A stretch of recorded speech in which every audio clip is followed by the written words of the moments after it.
कहानी की शुरुआत में हम देखते हैं एक ताकतवर आदमी फिनिस्ट और उसके चेले एंडी को। इस वक्त ये दोनों जंगल में एक बहुत बड़े जंगली सुअर को पकड़ने जा रहे थे जो लोगों की फसलों को बर्बाद कर रहा था। गांव वाले उससे बहुत तंग थे। इस खतरनाक जानवर के सामने भी फिनिस्ट डरा नहीं। उसने एंडी से कहा कि सब मुझे हीरो मानते हैं, अगर मैंने इस सुअर को काबू में नहीं किया तो क्या इज्जत रह जाएगी मेरी। उसने हथियार उठाया और सुअर पर हमला किया, लेकिन इन छोटे हमलों से सुअर पर कोई भी असर नहीं हुआ। फिनिस्ट की मदद के लिए एंडी ने भी अपने हथियार से इस सुअर पर हमला बोल दिया, लेकिन उसका हथियार सुअर की नाक में चला गया और वो नींद से जाग गया। अब सुअर गुस्से में आ गया और एंडी की ओर बढ़ा, लेकिन तभी फिनिस्ट उसके आगे आ गया उसे रोकने के लिए। उसने पूरा जोर लगाया, लेकिन इस ताकतवर जानवर को रोक नहीं पाया। अपना थोड़ा सा जोर लगाकर ही सुअर ने फिनिस्ट को हवा में उड़ा दिया और आखिर में वो नीचे आकर सुअर के ऊपर ही गिरा। इस सुअर को काबू में लाने के लिए एंडी ने फिनिस्ट की तरफ एक रस्सी फेंकी। जैसे ही फिनिस्ट ने रस्सी पकड़ी, ये सुअर हवा में उड़ने लगा। फिनिस्ट ने रस्सी को इस सुअर के दोनों पंखों और उसके सींग में बांध दिया, जिससे वो सुअर फिनिस्ट के काबू में आ गया और फिनिस्ट उसे अपने हिसाब से उड़ाने लगा। जल्द ही वो उसे उड़ाते हुए गांव में ले गया। जब गांव वालों ने देखा कि इतने बड़े जानवर को भी फिनिस्ट अपने इशारों पे नचा रहा है, तो सब लोग उसके नाम की जय जयकार करने लगे। इन्हीं लोगों के बीच बाबा यागा नाम की एक जादूगरनी भी है। उसने फिनिस्ट से कहा कि अगर तुम इतने ही ताकतवर हो तो साबित करके दिखाओ। उसके घर के आगे एक बड़ा पत्थर पानी को रोक रहा है, तो उसने फिनिस्ट को पत्थर वहां से हटाने की चुनौती दी। फिनिस्ट ने कहा कि मैं बहुत बड़ी बड़ी मुसीबतों का सामना कर चुका हूँ, और जादूगरनी ने उसे ये छोटा सा चैलेंज दिया है। वो अपनी बहादुरी के किस्से सुनाने लगा। याका ने कहा कि जब तक मैं अपनी आंखों से नहीं देखती मैं नहीं मानने वाली। ये सुनकर अब सब लोग हंस पड़े। फिनिस्ट गुस्से में अपने घर चला गया। उसे याका पर बहुत गुस्सा आ रहा था, क्योंकि अब उसकी बहादुरी की तारीफ करने की बजाय लोग उसका मजाक उड़ा रहे हैं। अब वो अपनी ताकत को सबके सामने साबित करना चाहता था, जिससे लोग फिर से उसकी वाहवाही करने लगे। एंडी ने सलाह दी कि ऐसा करने का एक रास्ता है। सामने जो टावर है ना, ऐसा माना जाता है कि वहाँ एक राक्षस ने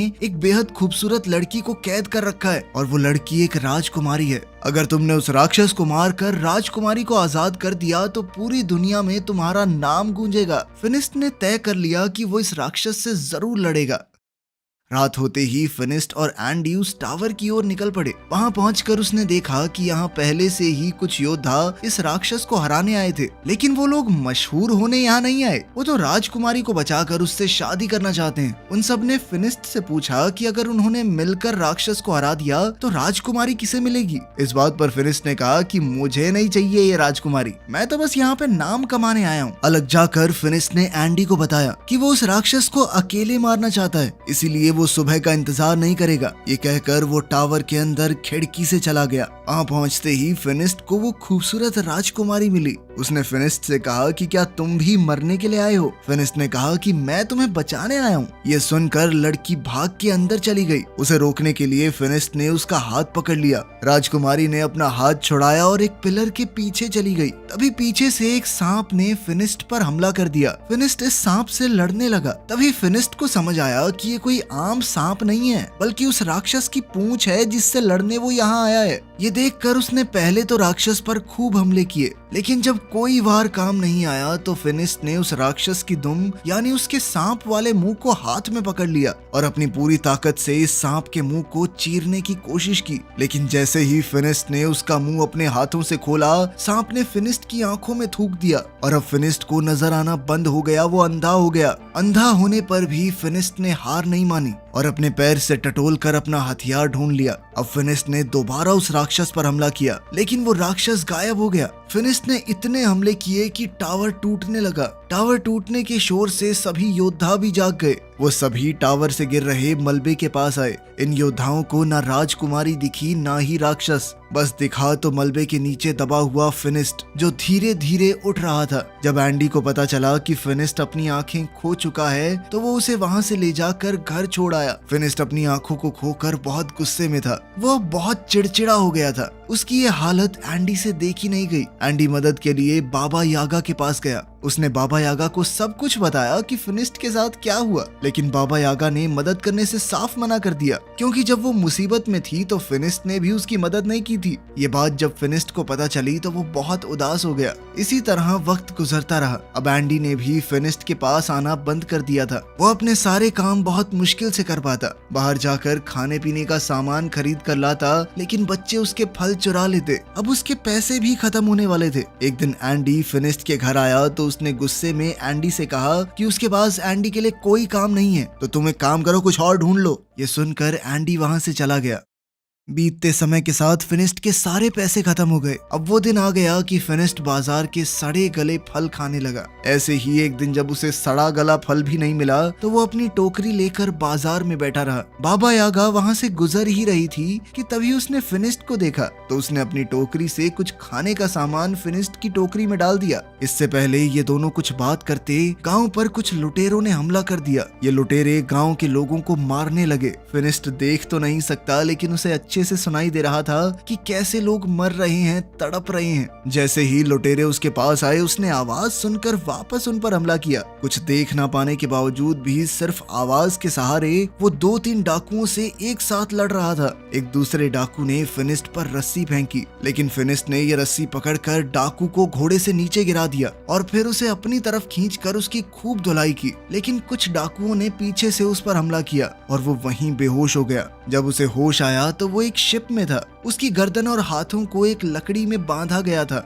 इस जहाज में बाबा यागा और गांव के काफी सारे लोग भी थे। फिर हमने देखा कि एंडी भी यहाँ है। वो जहाज में आजाद घूम रहा था। बाबा यागा ने पूछा कि तुम आजाद कैसे घूम रहे हो? तो उसने कहा कि मैंने इन डाकुओं को यकीन दिला दिया है कि मैं इनकी तरफ ही हूँ, मैं इनकी मदद करूंगा। साथ ही वो गांव वालों के ऊपर डाकुओं के लिए नजर भी रखेगा। एंडी के पास इस वक्त एक सोने का चिराग है जो उसने डाकुओं से चुराया था। उसने कहा कि वो इस चिराग को बेचकर खूब पैसे कमाएगा। जैसे ही एंडी ने इस चिराग को रगड़कर साफ किया तो उसमें से एक जिन बाहर निकला। उसे देखकर सब घबरा गए, यहाँ तक कि एंडी भी। नीचे का शोर सुनकर एक डाकू वहां आ गया, लेकिन जिन ने इस डाकू को मारकर ऊपर फेंक दिया। जब जिन एंडी के पास गया उसकी ख्वाहिश पूछने, तो एंडी ने कहा कि वापस चिराग में चले जाओ, और वो जिन दोबारा से चिराग में चला गया। ऊपर से एक डाकू आया और एंडी के गले पर तलवार तान कर अपना चिराग उससे वापस ले लिया, और कुछ ही देर में ये जहाज अरेबिया पहुंचा। गांव से लाए हुए सभी लोगों को गुलाम के तौर पर बेचने के लिए खड़ा कर दिया गया। वहां एक नकाबपोश आदमी आया और उसने फिनिस्ट, बाबा यागा और एंडी को खरीद लिया। वो उन्हें अपने महल में ले गया। वहां पहुंचते ही सभी लोग इतना बड़ा महल देखकर हैरान रह गए। इस महल में रोबोट काम कर रहे थे, हालांकि ये बहुत ही पुराना जमाना है। तभी उस आदमी ने अपने चेहरे से नकाब हटाया। उसने कहा कि हैरान मत हो, मैं एक साइंटिस्ट हूँ और ये सभी रोबोट उसी ने बनाए थे। इस आदमी ने बताया कि उसने और भी बहुत सी मशीनें बनाई हैं जिससे इंसानों का काम आसान हो सके। फिनिस्ट ने इस आदमी को अपनी कहानी बताई कि कैसे वो पहले एक बहुत ताकतवर योद्धा था और अंधा होने के बाद उसकी जिंदगी नर्क हो गई। साइंटिस्ट ने कहा कि मैंने तुम्हारे और बाबा यागा के बारे में सुना है। यह आदमी गुलामों को खरीदकर उन्हें आजाद कर देता है। जैसे ही खाने का वक्त हुआ, साइंटिस्ट ने अपने रोबोट से खाना मंगवाया। ये देखकर तो सब लोग बहुत इम्प्रेस हो गए। इन सबको लगा कि ये कोई जादू है, लेकिन साइंटिस्ट ने बताया कि ये कोई जादू वादू नहीं है, मैं पिछले 500 साल से इनके ऊपर काम कर रहा हूँ। ये सुनकर यागा हैरान हो गई और कहा कि तुम 500 साल से इतने जवान कैसे हो? इस पर साइंटिस्ट ने कहा कि मैंने एक ऐसा केमिकल तैयार किया था जिसे पीकर लोग हमेशा के लिए जवान बने रह सकते हैं। अब वो उन तीनों को अपनी लैब दिखाने ले गया। वहां जाकर फिनिस्ट ने पूछा कि तुमने ये केमिकल कैसे तैयार किया और क्या उसे पीकर मेरी आंखें भी वापस आ सकती हैं? साइंटिस्ट ने कहा कि उससे तो नहीं हो पाएगा, लेकिन मेरे पास एक दूसरी चीज है। उसने फिनिस्ट को एक चश्मा पहनाया जिससे उसे दोबारा सब कुछ दिखने लगा। साइंटिस्ट का मानना था कि साइंस की मदद से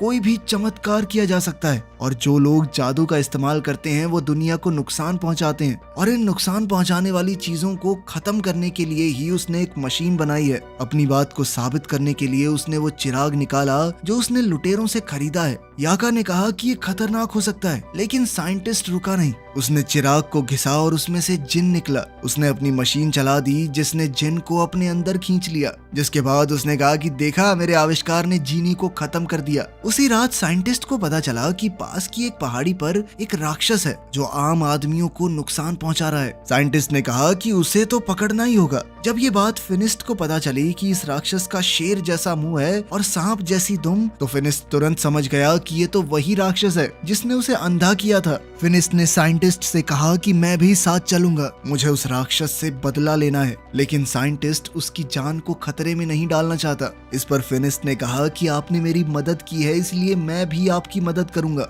इसके बाद साइंटिस्ट ने फिनिस्ट को एक गैजेट दिया जिसे अगर राक्षस के पास रखा जाए तो वो खुद ही उसमें कैद हो जाएगा। रात को बाबा यागा इस साइंटिस्ट की लैब में घुस गई। वो यहाँ से उस केमिकल को पीना चाहती थी ताकि वो भी हमेशा जवान रहे, लेकिन साइंटिस्ट ने उसे पकड़ लिया और कहा कि अगर तुम लोग राक्षस को लाने में कामयाब हो गए तो मैं खुद ही तुम्हें उस केमिकल का थोड़ा हिस्सा दे दूंगा। अगले दिन जब वो सभी लोग जाने के लिए तैयार हुए तो साइंटिस्ट ने उन्हें अपनी स्पेसशिप दिखाई जिसकी मदद से वो वहाँ बहुत जल्दी पहुँच सकते हैं। उसने उन सबको उसे चलाना सिखाया। जाने से पहले साइंटिस्ट ने कहा कि मुझे वो राक्षस जिंदा चाहिए। साइंटिस्ट ने फिनिस्ट के हथियार को भी बेहतरीन बना दिया था। अब उसमें एक बटन था जिसे दबाते ही वो सब किया जा सकता है जो एक मामूली हथियार पहले नहीं कर पाता। अब उन्होंने उस उड़न तश्तरी में बैठकर अपना सफर शुरू किया और जल्द ही ये लोग उस पहाड़ी पर पहुंच गए जहां वो राक्षस है। काफी देर तक ढूंढने के बाद आखिरकार फिनिस्ट को उस राक्षस के पांव के निशान मिल गए। वो निशान एक गुफा के अंदर जा रहे थे।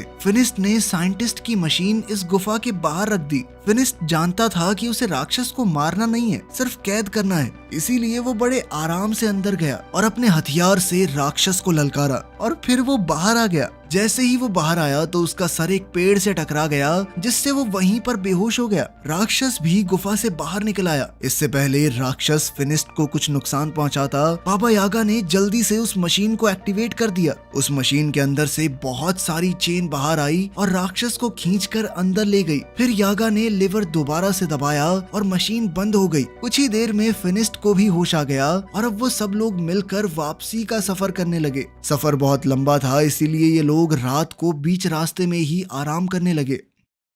रात को पिंजरे से फिनिस्ट को एक लड़की की आवाज सुनाई दी। वो पिंजरे को खोलने लगा। बाबा यागा ने उसे ऐसा करने से रोका, लेकिन वो नहीं रुका। जब पिंजरा खुला तो अंदर वही राजकुमारी थी जो टावर के अंदर फिनिस्ट को मिली थी। बाबा यागा ने कहा कि इसका मतलब ये राजकुमारी ही वो राक्षस है। यागा ने कहा कि इसे बाहर निकालना काफी खतरनाक हो सकता है, लेकिन फिनिस्ट उनकी बात सुनने को तैयार ही नहीं था क्योंकि शहजादी पर उसका दिल आ गया था। जैसे ही फिनिस्ट ने राजकुमारी की तरफ हाथ बढ़ाया, बाबा यागा ने उसे धक्का दे दिया और पिंजरे को बंद कर दिया। राजकुमारी ने बताया कि मैंने तुम्हारा हाथ इसलिए नहीं पकड़ा क्योंकि मेरे ऊपर एक श्राप है। अगर कोई भी आदमी उसे छुएगा तो वो राक्षस में बदल जाएगी। राजकुमारी ने कहा कि मैं बुरी नहीं हूँ। वो तब तक किसी को नुकसान नहीं पहुंचाती जब तक सामने से कोई हमला ना करे, ताकि मेरी वजह से किसी को नुकसान ना हो। मैं तो यहाँ अकेली पहाड़ों में रहती हूँ, लेकिन इंसान उसे यहाँ भी जीने नहीं देते। इसके बाद हमने देखा कि साइंटिस्ट ने एक किसान की बिल्ली चुराई थी। किसान ने उससे भीख मांगी कि ये बिल्ली किसी का कोई नुकसान नहीं करती बल्कि फायदा ही करती होगी थोड़ा बहुत। दरअसल रात को इस बिल्ली से लाइट निकलती थी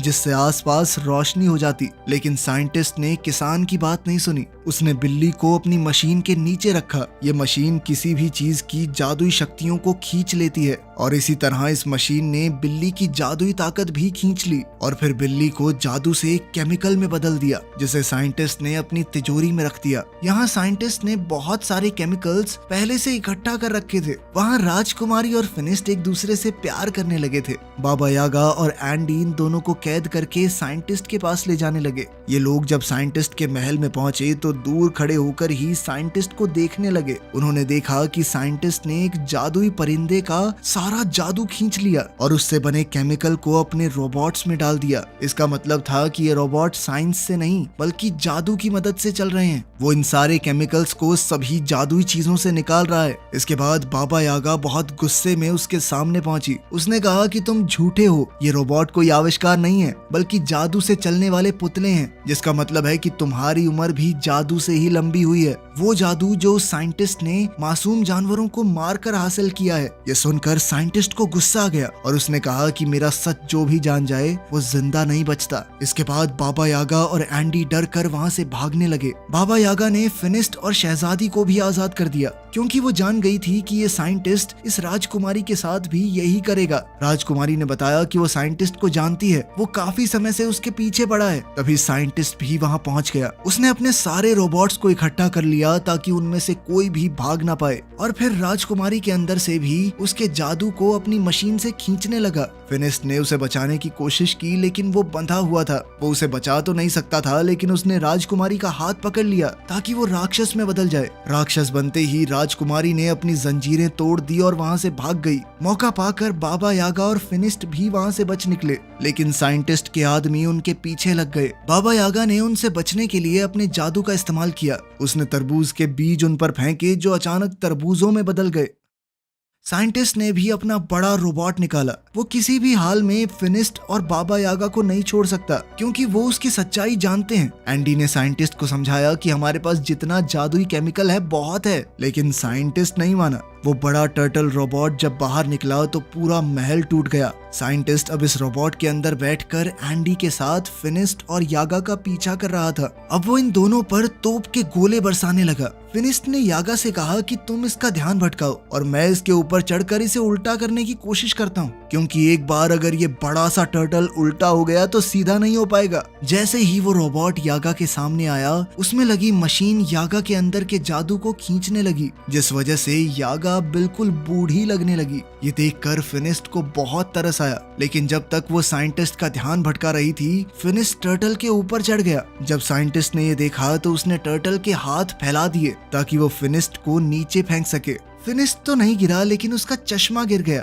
अब उसे दिखना बंद हो गया था। बाबा यागा ने जैसे ही ये देखा तो वो फिनिस्ट की मदद करने लगी, उसे बताने लगी कि कैसे लड़ना है, कहाँ जाना है। इतनी ही देर में राक्षस बनी हुई वो राजकुमारी वहाँ आ गई। उसे देखकर साइंटिस्ट डर गया। वहीं फिनिस्ट ने टर्टल के गले में जंजीर बांध दी और उसे उल्टा करने लगा, जिसके बाद टर्टल के अंदर मौजूद सारा जादुई केमिकल नीचे गिरने लगा। साइंटिस्ट ने अपने जादुई पंखों से वहाँ से बच निकलने की कोशिश की, लेकिन उसके जादुई पंखों ने काम नहीं किया और वो नीचे उस जादुई केमिकल में गिरकर मर गया। वहीं फिनिस्ट भी अब थक कर बेहोश हो गया था। राजकुमारी उसे वहां गिरा हुआ देखकर रोने लगी, क्योंकि उसे डर लग रहा था कि इसे कुछ हो तो नहीं गया। वो फिनिस्ट से सच्चे दिल से प्यार करने लगी थी। जैसे ही शहजादी के आंसू फिनिस्ट की आंखों में गिरे तो उसे अचानक ही होश आ गया, साथ ही उसकी नजर भी वापस आ गई थी। फिनिस्ट ने उससे अपने प्यार का इजहार किया और हमेशा राजकुमारी के साथ रहने का वादा भी, लेकिन राजकुमारी ने कहा कि अपने श्राप की वजह से मैं तुम्हारे साथ नहीं रह सकती। फिनिस्ट उदास हो गया और अपने बाकी साथियों के साथ गांव वापस आ गया, लेकिन अभी भी वो राजकुमारी की याद में खोया हुआ था। जब बाबा यागा दोबारा जवान होने का रास्ता ढूंढ रही थी तो उसे राजकुमारी के श्राप को तोड़ने का तरीका भी मिल गया। वो खुशी से फिनिस्ट के पास गई और ये खुशखबरी उसे दी। उसने बताया कि ये श्राप शहजादी को जानबूझकर दिया गया है, इसमें उसकी कोई गलती थोड़ी है, और अब उनका अगला काम राजकुमारी के श्राप को काटना ही होगा। लेकिन वो शायद इस मूवी के अगले पार्ट में दिखाया जाएगा, जो कि अभी आया नहीं है। वीडियो पसंद आई तो लाइक कर देना, चैनल को सब्सक्राइब कर देना और 1 मिलियन जल्दी से करवा दो प्लीज। अब रुका नहीं जा रहा भाई।